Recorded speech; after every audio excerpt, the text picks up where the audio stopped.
Good evening, everybody. Welcome to Shop Talk, hosted by the Triangle Area SQL Server Users Group. So with us tonight, it's a smaller cast, but we are still here for you. Over here in that general direction, Mala, how you doing? Mala's doing so great that she can't even respond. Oh, I did respond. You can hear me? Did you? No, you were frozen for a moment, and then you came back. Okay, good evening, everyone. Maybe I was frozen. I see some dropped frames, but we're gonna take those frames back, and I'll mail them to you individually, so that way you can have the frames. We'll make sure you get them. So Shop Talk. Good evening. All right. Good evening, Mala.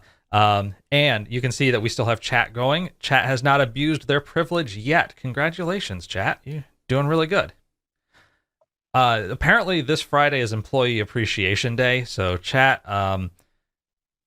we'll see if I appreciate you or not. We'll see. So what is Shop Talk? Shop Talk is our little bit of water cooler discussion, a little bit of, hey, it's Friday. I wish it were Friday. It's Monday. Let's kick up our feet and have some water cooler chat. Talking about a few things data platform related. If you have questions, pop them in chat right here. We'll talk about them. You'll probably stump us because, live questions tends to have that effect. But we've also got a couple of topics that we're going to bring up tonight. A little bit of a Friday news dump, so to speak. And this actually did happen on a Friday, making it a really Friday news dump. And that is goodbye to a couple old friends. So Microsoft announced that they are going to shut down big data clusters and are also going to kill scale-out groups in Polybase for SQL Server 2022. So I wanted to spend a little bit of time talking about each of these, talk a little turkey about technology, and get some, some fellows' insights on what this means for specifically for Polybase. Because I do know a thing or two about it, but probably not three things. So what this means for big data clusters, it's dead. If you were using it, you're still going to be in the program for a while until you get off of it, but you're not getting updates. There's not going to be a new version. It won't be actively maintained. They're not bringing new customers in. Essentially, it'll probably be, well, as long as SQL Server 2019 is getting patches, they'll make sure that Big Data Clusters gets those patches, but they're not going to put any development effort into it, and they're going to try to wind people off of it. I think it's a bit of a shame. I liked the idea of big data clusters. The implementation is, I think, where the big problem was. So, for those of you who are not familiar, the concept of big data clusters is, I like SQL Server. I like Spark. SQL Server and Spark solve different types of problems in different ways. One of them is really well suited to transactional processing, to analytical processing. It's really well suited to, say, warehousing and real-time transactional work. The Spark side, really well suited to data processing, transformation, machine learning, and also operations that could scale out. So if I have tens of thousands, hundreds of thousands of files, and I need to process through these files in order to perform some operation, I could have different nodes taking this data, putting it into memory, and working on it independently and concurrently, cutting the time taken almost linearly. There is some overhead, but as your problem gets larger and larger, as long as it is scalable in that respect, then at some point you get to an area where it's practically linear. So if you have something that may take 5 days to process, well, the overhead of using a technology like Spark or Hadoop probably adds seconds to minutes to your job, which means that's not really important. And if you therefore have 5 nodes, that 5-day job turns into a 1-day job plus 3 minutes. If you have 10 nodes, it turns into a half-day job, and on and on. There are practical limits to the linearity. It's not exactly linear, but it's pretty close in many cases. Anyhow, solving those different types of problems with different data platform technologies has its value, but then trying to integrate these back together can be a little difficult. And that was a lot of the concept behind big data clusters, that we were going to be able to use SQL Server for a lot of transactional processing. But then if we were dealing with flat files, if we were dealing with extracts, if we're dealing with complicated processing, that we could run Spark jobs to work with this data, to have this data stored in a data lake, and process the data in the data lake most effectively. If you're familiar with Azure Synapse Analytics, this sounds a lot like Azure Synapse Analytics. But one of the big differences is that SQL Server big data clusters was mostly infrastructure as a service in Azure. And if you were running it on premises, you had to set up your own Kubernetes clusters. So you had to have Kubernetes, you had to have that experience, that knowledge, that tooling. You had to understand Spark, you had to understand SQL Server. The administrative burden for this platform was pretty significant. By contrast, if you're using Azure Synapse Analytics, that's platform as a service, the administrative burden significantly lower. And so I believe that a lot of companies that might potentially have looked at big data clusters said, our admins don't know the confluence of all of these technologies, and therefore we're just going to use the platform as a service offering, especially because running big data clusters on premises was going to be a little tricky. It's possible. You could certainly do it, but again, it did require a fairly advanced knowledge of Kubernetes, of managing Kubernetes pods. It did require a pretty detailed understanding of Kubernetes networking, in addition to SQL Server administration and Spark administration. So that's why I think for a lot of companies, the potential allure of big data clusters was met with the difficulty of administration. Licensing for it was kind of interesting. My recollection, and hey, now that you can't get it anymore, I guess it doesn't matter what I say about licensing. My recollection on it was that licensing was actually pretty good, because for every core of SQL Server they gave you, they also gave you something like 8 cores of Spark, if I remember right.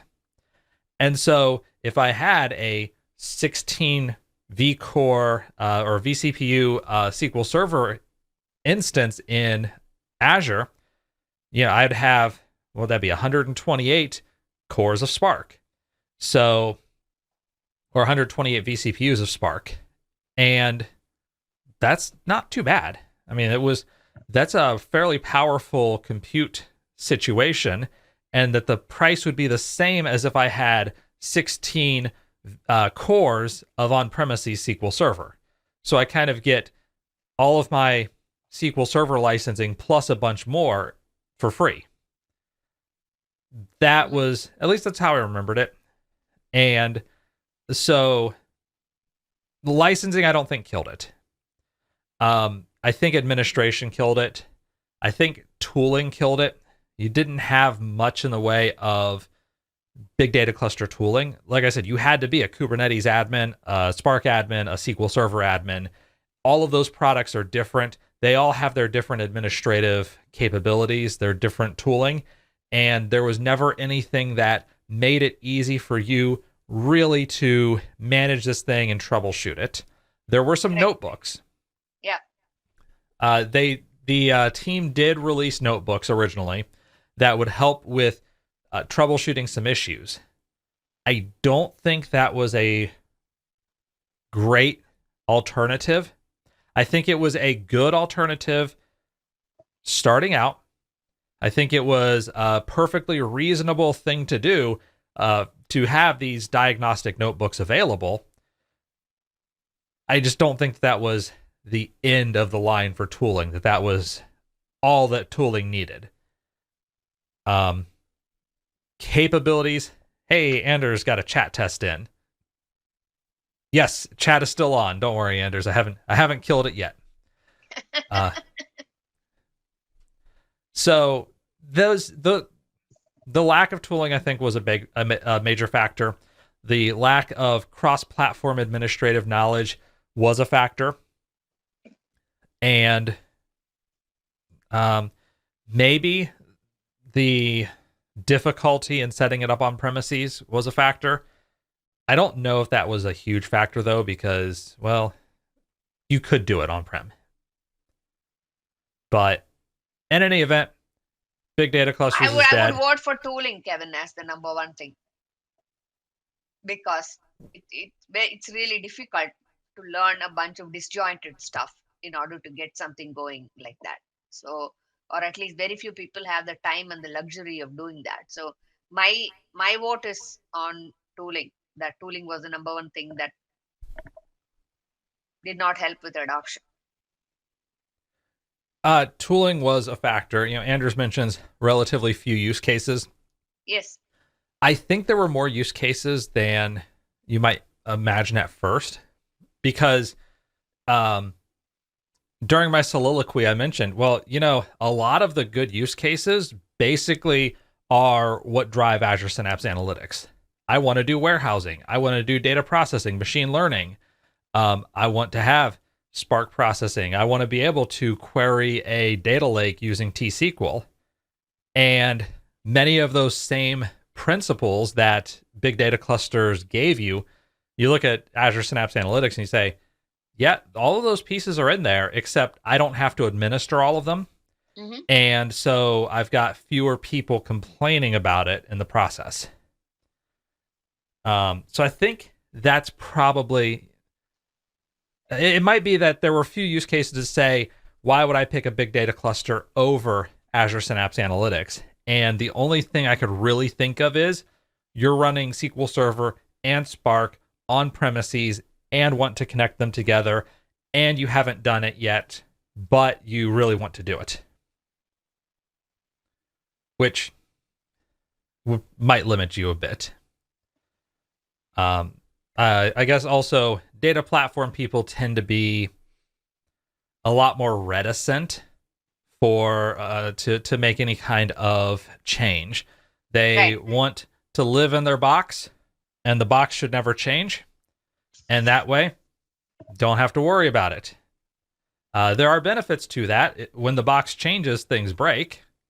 But I think this is also why you get SQL Server 2005's worked well for us for the last 17 years. Why do I need to change now?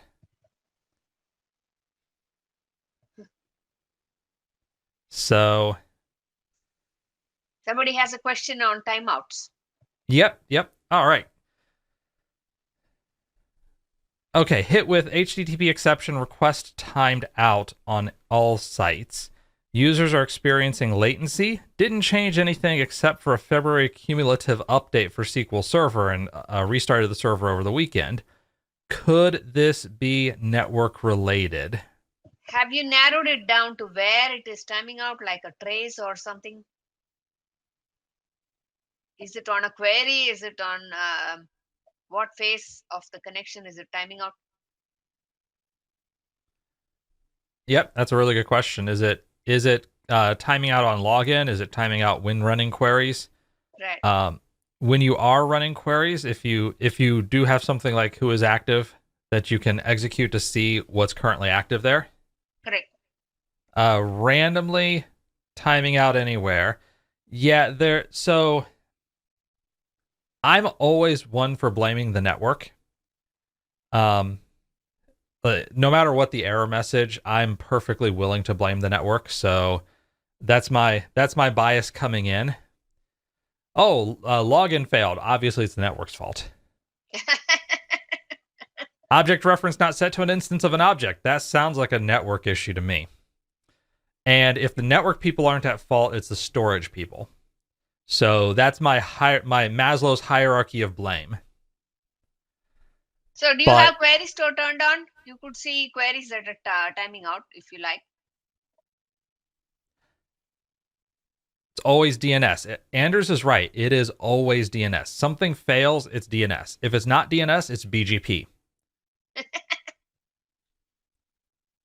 It could very well be DNS. Nobody knows. Yeah. Actually, that's the funny. This is like House, where it's always lupus, and it turns out never to be lupus. Even in the one episode where it really looked like it was going to be lupus, and then they're like, "Nah, it wasn't lupus." I have Rackspace looking into it as well. I have so many bad jokes. I'm not going to say any of them. Sorry, I apologize. I didn't mean to be offensive. Although I think Mala and Anders are onto something, unfortunately. Yeah. Hosted SQL Server. Some platforms are better than others. But as far as where things could possibly go wrong, it could be networking related. You know, it could potentially be where else could it be? I mean, I suppose there could be some sort of blocking. So is it a database as a service, or is your whole server, you're owning the whole server with them, or do you have other databases on it, on the same server, somebody else's stuff?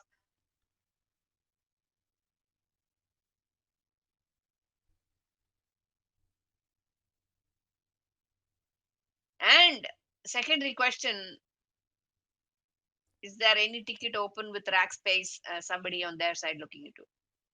Yeah, it sounds like there's an open request there. So they're looking at it on their side, which is good because it could potentially be on their side. Yeah. The update, the CU could possibly be a red herring, but Anders mentions, take a look at that change list. Right. That's possible. Could be something that is reacting badly with your installation. And, if it's... if you have enhanced blocking, you might be able to see that. When I say enhanced blocking, I mean, all right, queries are now taking longer to run. They're blocking each other. You'd be able to check who is active. If you have any sort of administrative tooling to review, with CUs, yeah, that could be beneficial. If you're looking at the Brenozar collection of SP Blitz and the like, there is one that does check for blocking, and you could check that, see what the stats look like. You may also check what wait stats are most common, most prevalent on your instance. So if you you just had a reboot, so you have an idea of here are the wait stats since that reboot happened. And that's a possibility that there's some new wait that may tell you some more information. Based on that wait type, it would give you an idea. Is there an issue within SQL Server? Is there an issue getting to SQL Server? I mean, we're joking about everything's the network's fault, but sometimes it is the network's fault. Sometimes if there is a routing issue, then that can lead to periodic wonkiness, which is really difficult to troubleshoot because not everything goes the exact same path. You don't have necessarily everybody's got the same routes cached.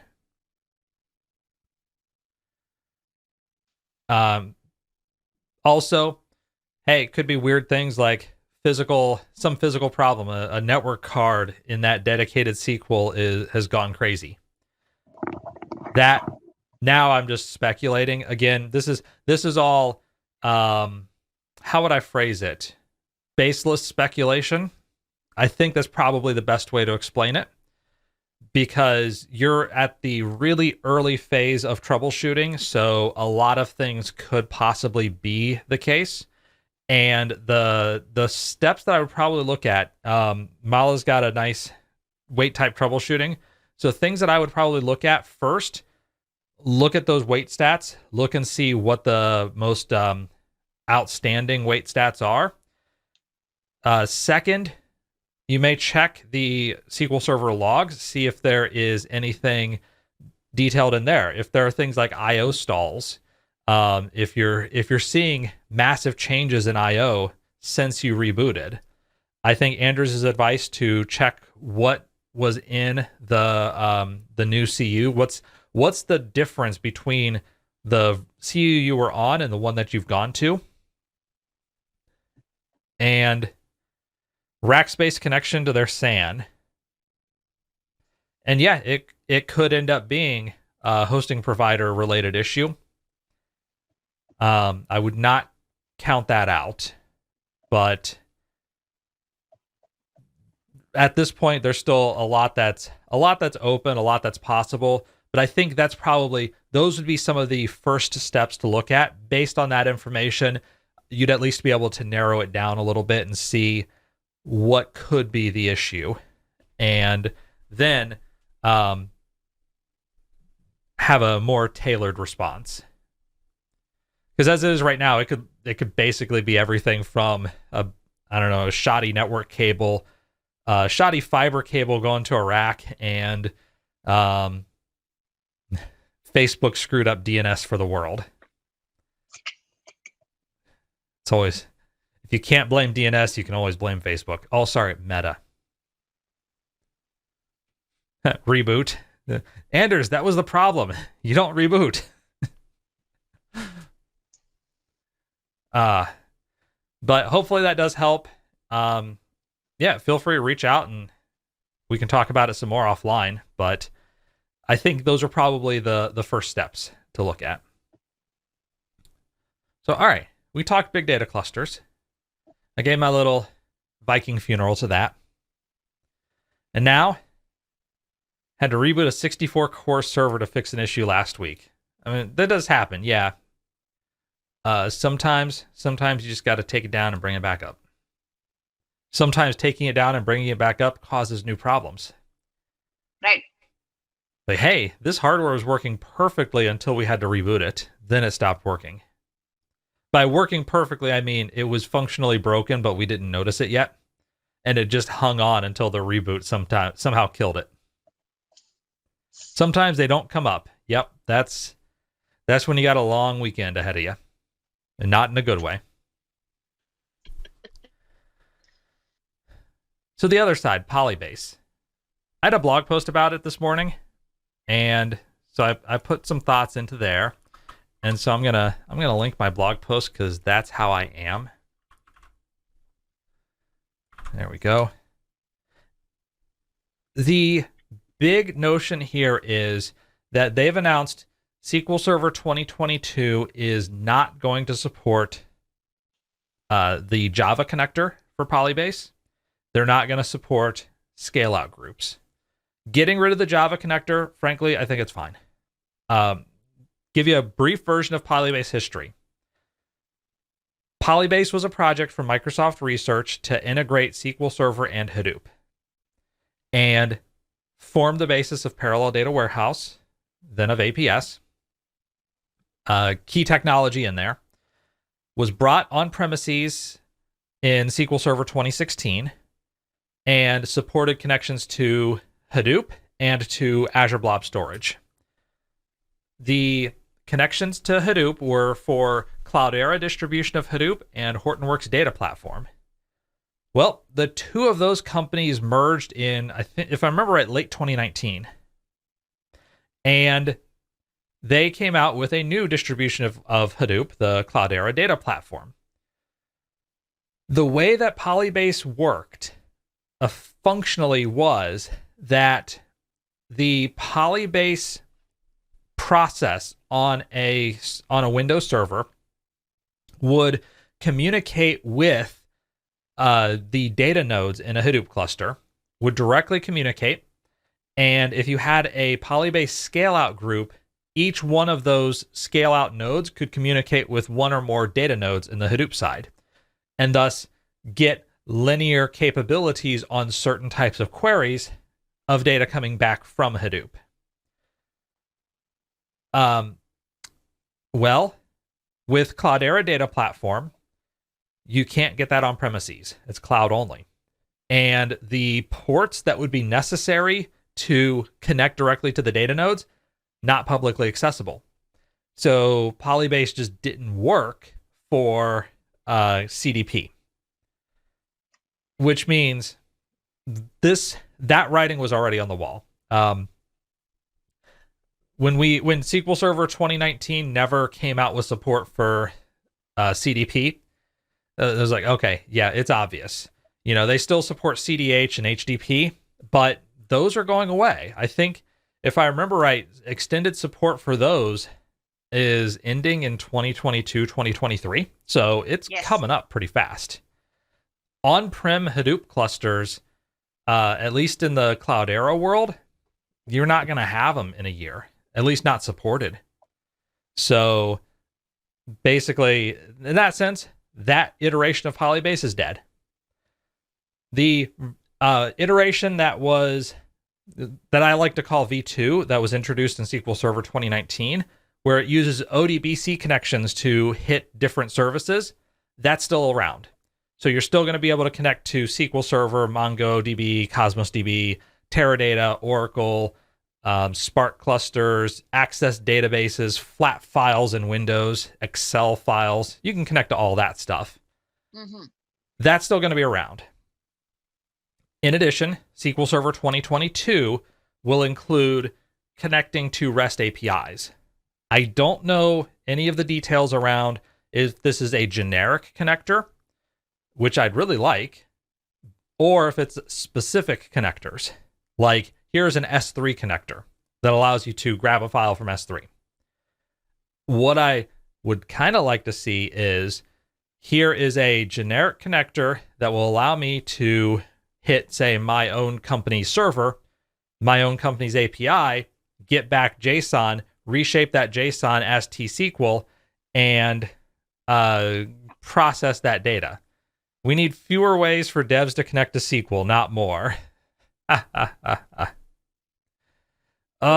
That is true. That is absolutely true. I don't know if I agree with that one. We need good ways.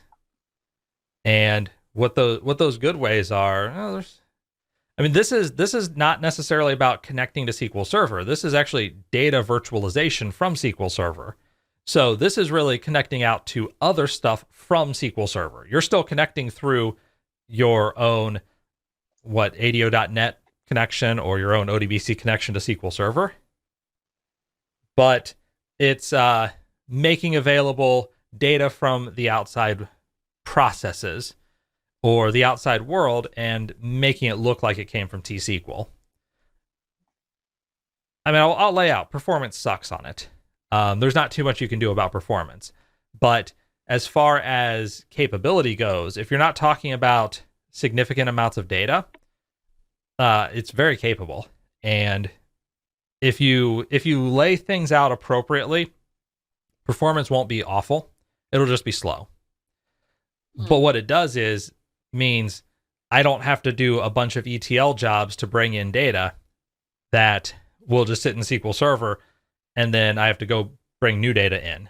So I don't constantly have to refresh data from outside sources. I can just query the outside source and get the results. Now, the bit that I don't like, I am actually a little saddened about scale-out groups going away, because scale-out groups were a first step, it looked like, in massive parallel processing and on-premises SQL Server. I haven't even heard of that much, Kevin. Really. Of which part? Scale out groups. The reason fully admit I have no idea what that is. The reason you haven't heard much about it is they were difficult to set up. There wasn't any tooling around them. Troubleshooting them was a mess. And so demos almost never used them. Like, I stopped using scale out groups in my demos. I have at least one chapter on scale out groups in the book, but it was hard to put together, and it was a little difficult to maintain because VMs would come in and out. They would stop being accessible within the scale out group. There were some networking issues. So some of that was just, I'm running this on a home network, and if my PC rebooted, then, you know, things didn't look right. And I'm not a network administrator. I'm not a systems administrator. I'm a barely administrator. So that basically, I'm saying I could very well have been the problem there. As in read-only availability groups. Read-only availability groups don't allow you to scale is the problem. You can write a query that targets one or the other, but you can't have a query target both of them, have both servers processing the data, and come up with a solution. So if I have, let's say I spend a whole bunch of money and I have an 8-node availability group. When I write a query, I can query one of those nodes. The name is too similar. Yeah, names are pretty, yeah.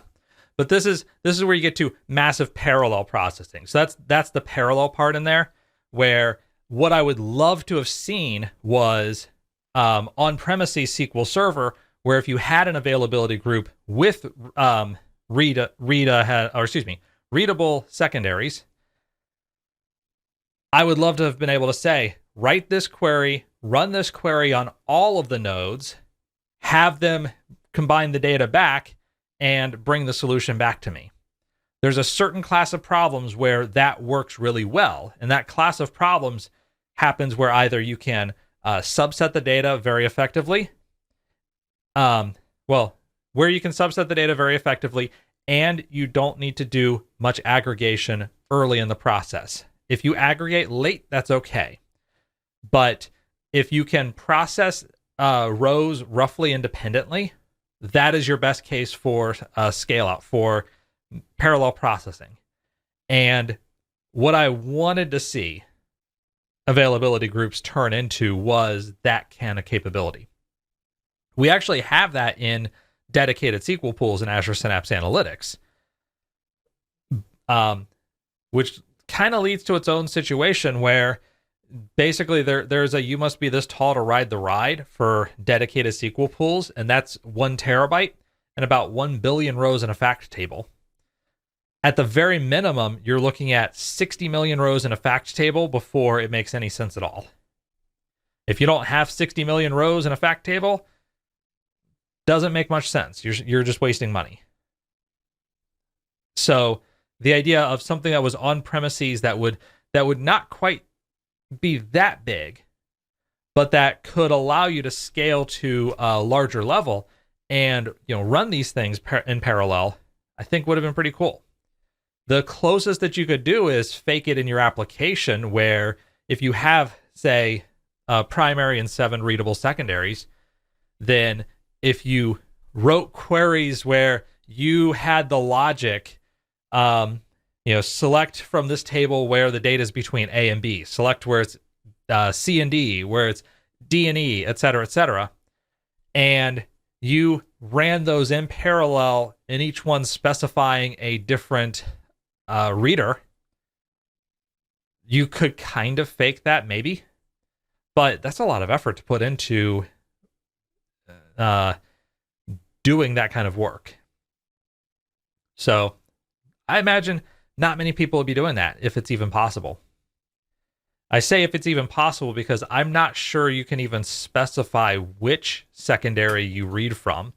I thought you could only say read from primary or read from a secondary. And so I'm not sure you could even guarantee that you'd be reading from all of the secondaries. Or if you'd just be running one query, like 7 queries on one secondary and the others just sit idle. That I'm not sure about. But long story short, scale out in SQL Server is, at least for the time being, dead. Maybe it'll come back. I don't know. So I'm a little disappointed about that. Not disappointed about the 2016 version of Polybase disappearing. That gets rid of a Java dependency. And so, yeah, that's fine. That's fine. No problems there. With 2019, if you don't install the Java connector, you don't need Java unless you use machine learning with Java, in which case, you got your own problems. You might have to rename Microsoft to Google soon. Well, no, I'm not going to make that joke. I was going to say something very bad about Google. But it's okay. They read my mail, so they already know what that is. And I want to... Oh, Mala, I think you're on mute.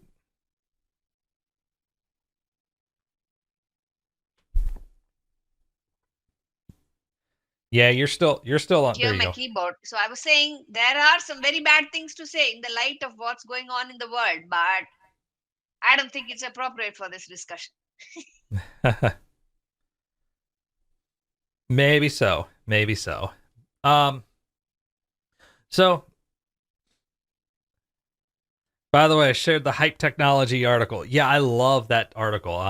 I wish that I came up with it myself, but that one was pretty good. And it is very accurate. When you read company tech blogs, that's the feeling that you get. It's either let us sell you on our company, or let us tell you about this wonderful technology that replaces a useful thing with something that is of dubious quality, but it took us 2 years to build it. So it was pretty good. And speaking of useful versus useless, I think it's probably a fair point to talk a little bit about making bets. And I'm gonna jump off of a Brent Ozar blog post for the idea. I'm not so much going to talk about the post itself. I think it's worth reading, but it's definitely also worth reading the comments, especially from like Steve Jones and Jimmy May. And instead, I do want to talk a little bit about companies making bets and people making bets. So let's start with the company side. Microsoft makes a lot of bets on a lot of different technologies. And actually, I think part of their problem is they make bets and then fold immediately if they don't get if they don't get a perfect hand. Like, oh, I didn't get a royal flush, I'm going to fold. And assuming we're talking 5-card draw here, or we could be talking 7-card stud. It's like, oh, I got a 6 and an 8. Nope, fold. My top card was a 10, so the 6, 8, and a 10. I'm done.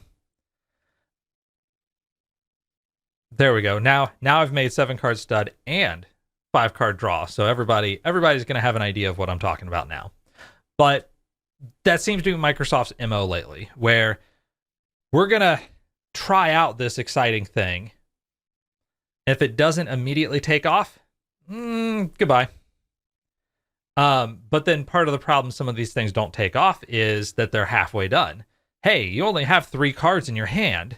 Of course you can't make a full hand out of this. So why are you folding? Sometimes you could say, nope, this was like a 2-7 king, king facing, and all offsuit. Like, I'm not making much out of this hand. The best I could do is draw something crazy. I'm not getting 4 kings. That's just not happening. But that in that case, all right, this technology just isn't going to work. It's kill it now. And to an extent, big data clusters was kind of like that, where, well, we had a bad hand. Or it looked promising at the very beginning, and then the next card came out, and that didn't work. Taking us away a little bit from that analogy, because I think I'm stretching the analogy too far.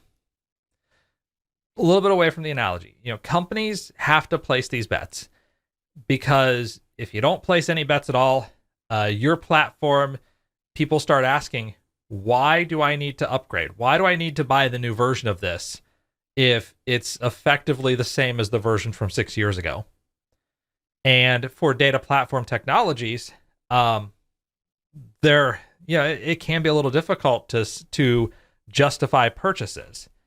From the standpoint of database administrators, a lot of DBAs would say, I would happily take a new version of SQL Server that fixes these outstanding problems that are pain points for DBAs.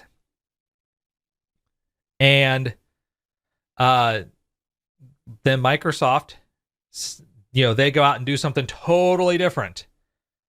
The reason? Well, if you had a version like SQL Server 2022, if they said, we're not going to do any new concepts, all we're going to do is take the top 100 Connect items and implement them, DBAs would be happy, but not at all be a bad idea. Well, the problem is people wouldn't buy it. Yeah, maybe. Yeah. Because DBAs aren't budgetary decision makers. That's true. They're users. Yes. So that's a little bit of the problem that we find ourselves in. Like, we are the users of this technology, but we don't make the purchasing decisions. Somebody else up the chain does, and that person makes it based off of really fancy new technologies that, hey, we're going to give you this. We're going to give you this new thing. And so things like, here's machine learning in your database. Bring the code to the data instead of bringing the data to the code. Here's data virtualization. Expose data in other places as though it were just regular T-SQL. Here's SQL Server running on Linux. So now I can have it running on Linux. I like all of these, mind you. I've enjoyed all of these. Sometimes they end up in cul-de-sacs. Sometimes they end up being fairly popular. Occasionally they end up being really popular. But I think the important thing is that you still have to try. And like Enhanced QC here says, you don't put a horse in the race, not gonna win. And that's kind of part of the problem. Now, from the standpoint of, I am a data platform person, where do I need to learn? What do I need to learn? Where do I need to go? What do I need to try? And you realize, look, I've only got so many hours in the day that I can work, that I can learn, and I am not going to learn everything. I'm not going to be able to learn every single technology, even among the things that are most useful. And when new things come out, you do have to make a tough decision. Is this worth learning? That's a tough call. I mean, my inclination is, yes, I like learning. I like at least learning about these newer things. I like, at the very least, getting that 5 hours in on a topic so that I can discuss it reasonably well with other technical people. I can at least give them an idea. I may not be an expert on it. I may not have put in the dozens or hundreds of hours necessary to really understand the problem. But at the very least, I want to be able to have a reasonable discussion about SQL Server on Linux versus on Windows, or have a reasonable discussion about Azure SQL DB Hyperscale versus other versions of it. And of some of those, I may be able to say, yeah, this fits company needs. This fits my priorities. This basically fills an area that I can dive into and I can go forward in that. Sometimes you make what turns out in retrospect to be not the best decision. You learn cold fusion, for example. You pick whatever JavaScript framework of the week isn't currently in vogue, and that happens. Sometimes you just move on. Sometimes you still find that there is a reasonable niche for people who know DB2. I mean, I'm still going to make fun of DB2. That is what I do, but there's a reasonable niche for people who do that. And so even in that case, well, there's still some benefit in making that bet. You've got certain people who are going to say, go focus on what makes the core of the industry. If you are focusing it as a database administrator, go focus on database administration tasks. If you're a database developer, go focus on database development tasks. Learn to write the best T-SQL queries that you can as a developer. Learn how to troubleshoot networking issues. Taking Red Nello's issue from earlier, figuring out how can I troubleshoot this issue as a DBA. And I think that is, at the very least, reasonable advice. I think that's a perfectly reasonable starting point. And that will probably take the 95% of the audience that tend to be reasonable people and like, okay, here you go. And the 5% of weirdos that remain, that's where we start talking about all the fun stuff. And yeah, this is where, you know what? I got a 2 and a 7. I'm pretty sure I'm going to get a full house. Let's go. And unfortunately, we have 13 minutes left because that would have been a really good ending to the show. Maybe I'll just cut it off right there when I post this. But those are some basic thoughts on making a few bets. And sometimes you just got to go crazy. May I share something, Kevin? From the Women in Tech series, we did an interview with Julie Kosmarno of Microsoft, and we talked about interviews. So I'm just going to post the link here for those interested, and she had some really good thoughts on what do you have to mean when you ask the question somebody's technical. It's a fairly common question we got around to talking about it, and for whatever reason women get that question more than men, that are you technical?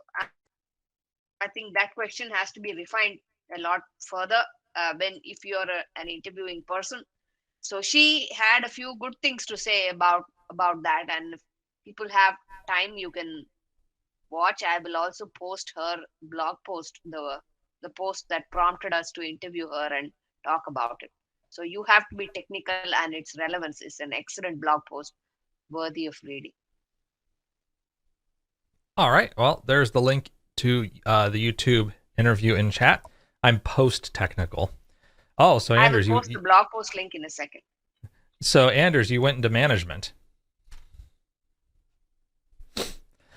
So Enhanced QC says, if I see a resume with DB2 or Cobalt experience or an NT MCSE, the old type of MCSE, mind you, I'll tell the hiring manager, don't dismiss this person. They have old school experience that can't be paid for.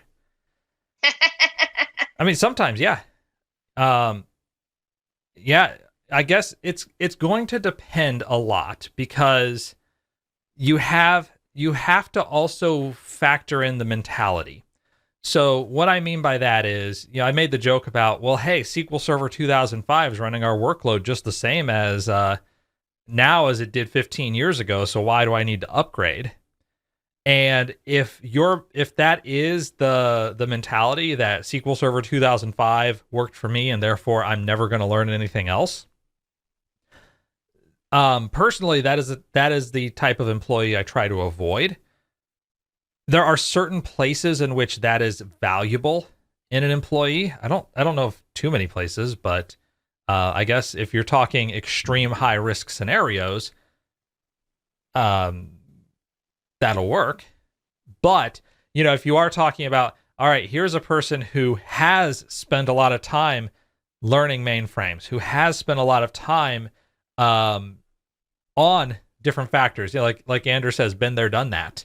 Yeah, there is a huge amount of benefit. And I like to say on here, there is nothing new under the sun, that the cloud is, the mainframe, just fuzzier. So there is a lot of value in, oh yeah, this is how they did it in the mainframe world. Or when I had to write this type of algorithm in C, here's what we ended up doing. And even if that isn't necessarily applicable, at the very least, it can lead an intelligent person who is able to draw connections to a more appropriate solution. That you may say, in this case, we need to use an applicative function. And I know that based off of this work that I did with Haskell in graduate school. And then you come in and, here's how you do that in C#.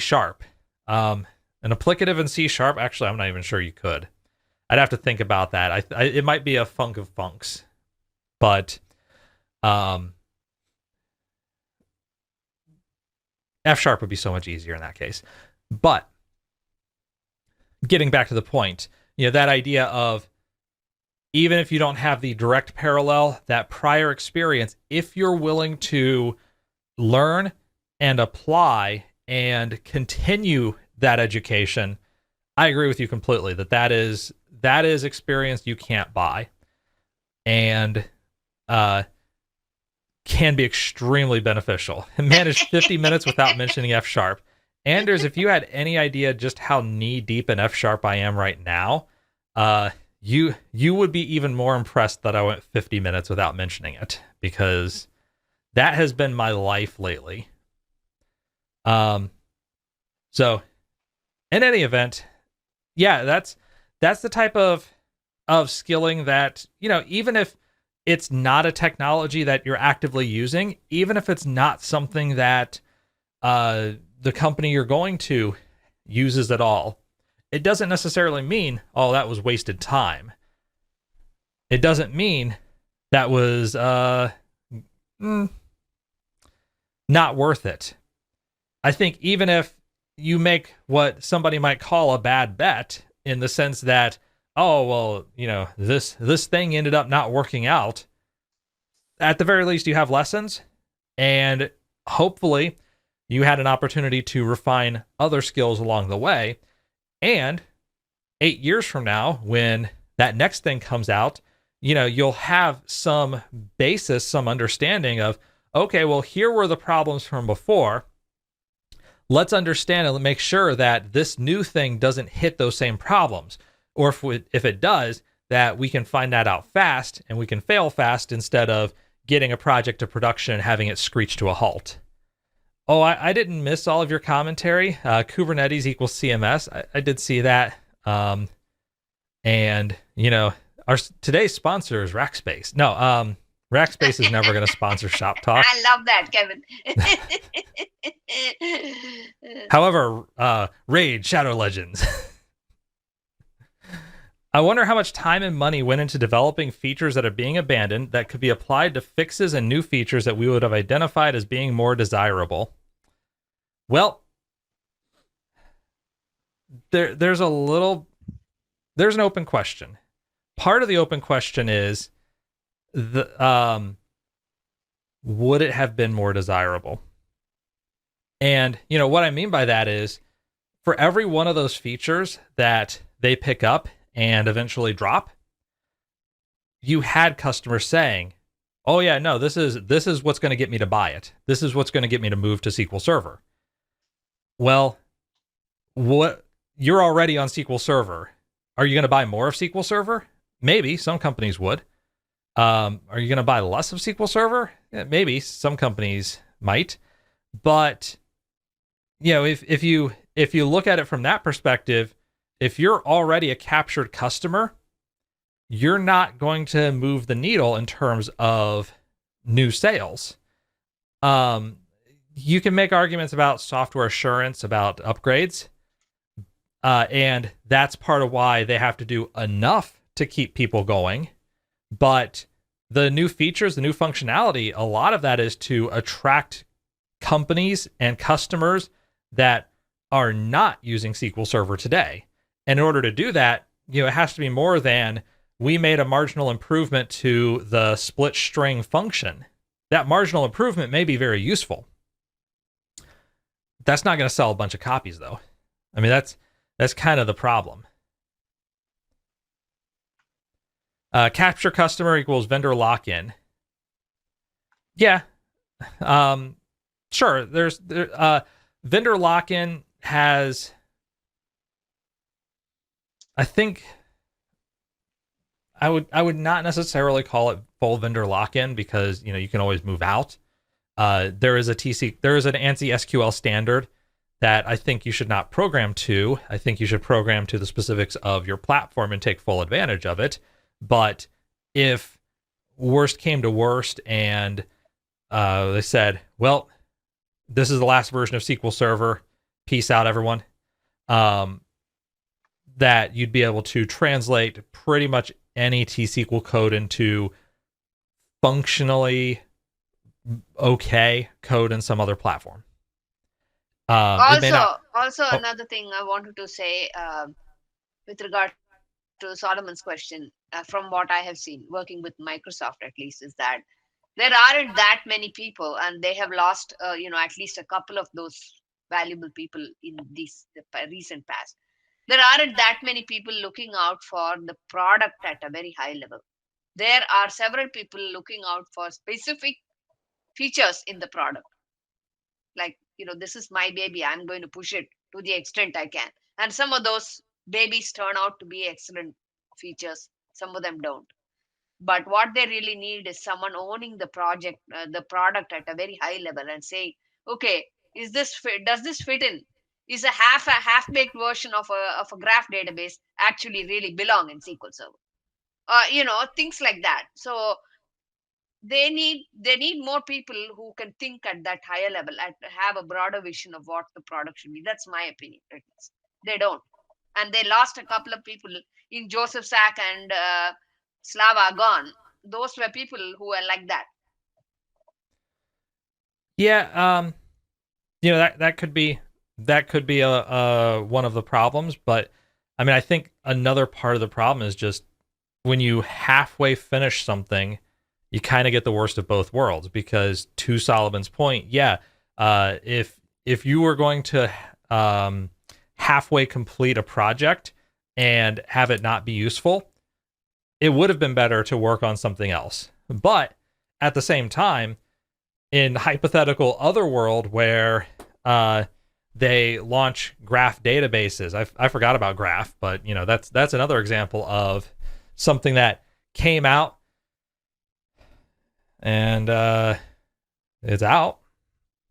But if they came out with that and it ended up taking off like gangbusters, this turns out to be an amazing feature. Well, that's not something that you're going to be able to predict beforehand, and that's the other side of the hypothetical. Like, if you take all of the losers and you replace them with things that are winners, then of course you're going to be better off. But the question is, a priori, were they more likely winners? And a priori, they're open questions. Sometimes you can look at something and say, no, that was never going to work out. Mm-hmm. Other times you can look at something like StretchDB and say, that's a pretty cool idea, until they release the implementation details in which you find out, nope, that's never going to work out. That's true. And sometimes you have a product like Extended Events where it takes a couple of versions for it to actually be useful, but then it becomes really useful. Right. If you looked at the biggest hit list in 2008, or let's say 2005, like it's 2007, you're currently developing SQL Server 2008. nobody's talking about, I want a better way to do tracing. Yeah, And that's the success of extended events. That's for sure. yeah, and yet a decade later, I don't think there's that much of an argument that says that extended events is not the best route for tracing, that it's not the best option for tracing events in SQL Server. Mm-hmm. You can make arguments about profilers still useful, but like I'm running server-side traces. No, of course not. It's you go extended events the whole way. So that's where I guess I would land on. Sometimes you don't know a bet's going to be bad until you turn up that final card. And until then, it could end up being, you might get that inside straight. And as a result, hey, that bet turned out pretty well. This is just where you play the probabilities as best as you can and understand that the game you're playing isn't necessarily make the people who are already committed happier. The game that you're playing is bring in more people, and the way you can do that is either make the product better, that the incremental updates, or attempt to add something new that draws more attention. And in a world where the competition is also adding new things, which also sometimes doesn't work out, you're constantly having to add and innovate, because otherwise, well, Oracle does this, Postgres does this, MySQL does this, but who cares? And you can get locked into some situations where it's difficult. Anyhow, I think we've hit the top of the hour. So with that, thank you, chat. You really are appreciated employees. I don't fully buy the focus on new sales for enhancements. Current customers know the product better than potential customers. Sure. Current customers do know it better than potential customers, but the question is, if you improve the product for current customers, does that bring in new customers? And new customers will likely value features that current customers value. They don't have unique needs. Well, if they value those things that the current people do, then the question is, why aren't they using it today? And if it's, well, they would use it if there were a slightly marginally different, like slight marginal improvements, then okay, that's fair. I think that would bring in some people, but you're going to get, the question is, are there a lot of people just waiting for a slightly more efficient split string, just waiting for a tally table built into SQL Server? And that, I think the answer is no. Are there people waiting for a slightly more efficient availability groups, or even moderately more efficient availability groups? There might be some, but not in the C-suite. Those people not going to care, because they look at features. They look at checklists versus, well, Postgres can do ETL. Can SQL Server do ETL? Postgres can do this. Oracle can do this. Can SQL Server do that? And that's the people who spend the money, not the DBAs. So yeah, if DBAs had budgets, I think you'd be well in play in that regard, Solomon. I think then you would see a lot more incremental marginal improvement. And I think on the whole, it would be better for DBAs in that respect. But they don't tend to have budget. And that's kind of where the problem lies. The people who have the budget don't experience the pain. So what they experience is the feature checklist. And when the DBAs do complain about something, it's all blah, blah, blah. And then the question is, all right, well, can Oracle do that? I don't know. Maybe we'll see. Then maybe you switch to Oracle. But otherwise, it's sort of, well, gonna complain about something. And that's kind of how it goes. So yeah, it's not a great answer. I don't think it's a wonderful scenario. It's a wonderful place to be in, but I think it's just that's the way the world works. The people with the money are not the people experiencing the issues, and therefore they're not going to spend as much time on the issues. But now we really have to go. So thank you, everybody. You are all appreciated employees, at least on Friday. Come Monday, forget you. Bye, everyone. All right, take care, everyone.